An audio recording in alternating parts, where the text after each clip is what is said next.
দর্শক, গ্যাস সংকটের আমরা আরো খবর জানবো। রাজধানীর তেজগাঁ থেকে যুক্ত হয়েছেন সহকর্মী রৌনক মাহমুদ সৌরভ। সৌরভ, আজকে গ্যাস সংকট কতটা তীব্র জানাবেন, যেহেতু এখন সকাল সকালে আসলে অফিস টাইম শুরু হয়ে গিয়েছে। এই মুহূর্তে খবরাখবর জানান আমাদেরকে।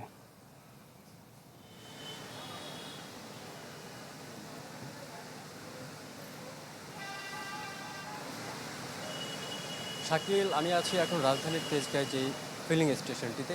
এখানে কিন্তু গভীর রাত থেকেই গ্যাস দেওয়া শুরু হয়েছে।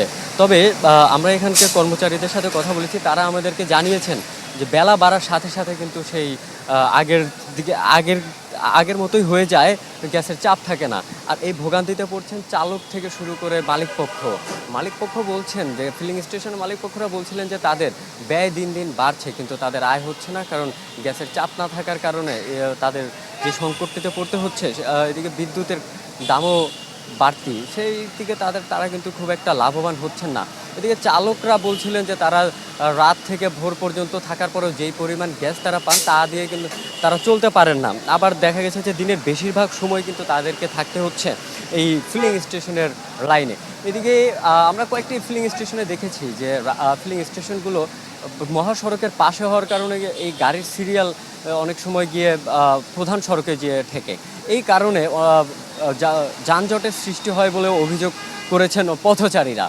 এদিকে চালকরা বলছিলেন যে অনেক প্রকার আক্ষেপের সুরেই তারা বলছিলেন যদি গ্যাসের দাম বাড়িয়ে এই সমস্যার সংকট করা যায় তাহলে যেন তাই করা হয়।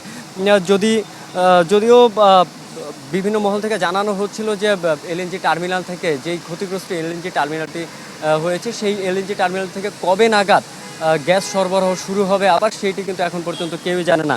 শুধু চালকরাই নয়, গ্যাস সংকটের কারণে কিন্তু মোটামুটি সব জায়গাতেই এই প্রভাব পড়েছে। রাজধানীর থেকে শুরু করে রাজধানীর আশেপাশের শহরগুলোতে রান্না বাড়া, শিল্প কারখানা এবং সেই সাথে বিদ্যুতের উপরে একটি বড় ঘাটতি কিন্তু তৈরি হয়েছে। শাকিল। সৌরভ, ধন্যবাদ আপনাকে। দর্শক, আমরা রাজধানীর বাইরের চিত্র একটু জানতে চাই। নরসিংদী থেকে যুক্ত হয়েছেন সঞ্জিত সাহা। সঞ্জিত, জানাবেন নরসিংদীর চিত্রটা আসলে কেমন? বাংলা কিউআর, যেখানে নগদ পেমেন্ট সেখানে। সারা দেশে 10 লাখেরও বেশি মার্চেন্টে নগদে পেমেন্ট করুন খুব সহজে। শাকিল, নরসিংদীতে কিন্তু গ্যাসের যে তীব্র সংকট সেটা কিন্তু পুরোপুরি কেটে ওঠেনি।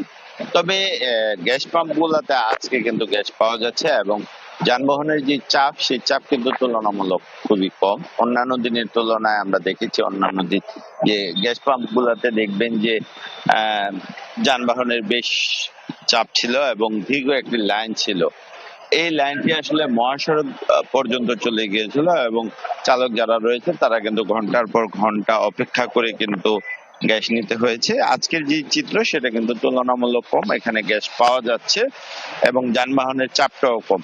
তবে সবচেয়ে বড় যে বিষয়টি ছিল সেটি হচ্ছে যে এখানে গ্যাসের যে চাপ সেটা তুলনামূলক খুবই কম, কাঙ্ক্ষিত চাপ পাওয়া যাচ্ছে না, যার কারণে কিন্তু মানুষজন যানবাহন গুলাতে যে পরিমাণ গ্যাস নেওয়ার কথা ছিল সেই পরিমাণ গ্যাস নিতে পারছে না। অর্থাৎ একটি গাড়িতে যদি 1000 টাকার গ্যাস প্রয়োজন হয়, সেখানে তারা 2 থেকে 300 টাকার মতো গ্যাস পাচ্ছে। এর বাইরে বাসাবাড়িতেও কিন্তু গ্যাসের সংকট রয়েছে।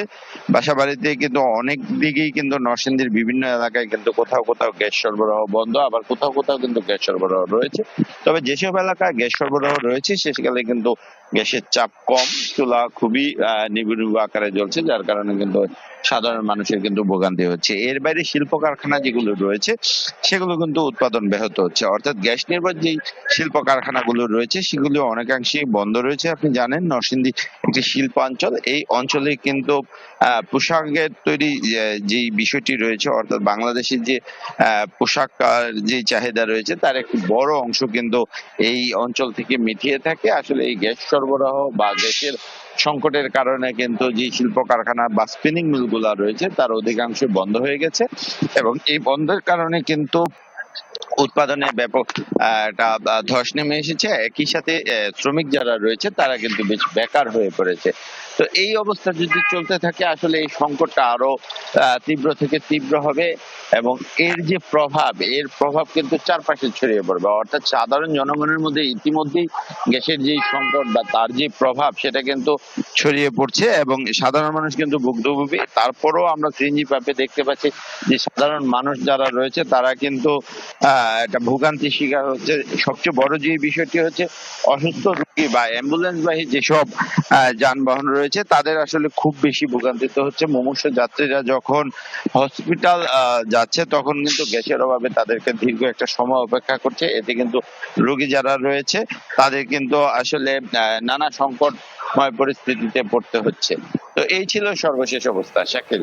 জি সঞ্জিত, আপনাকেও ধন্যবাদ।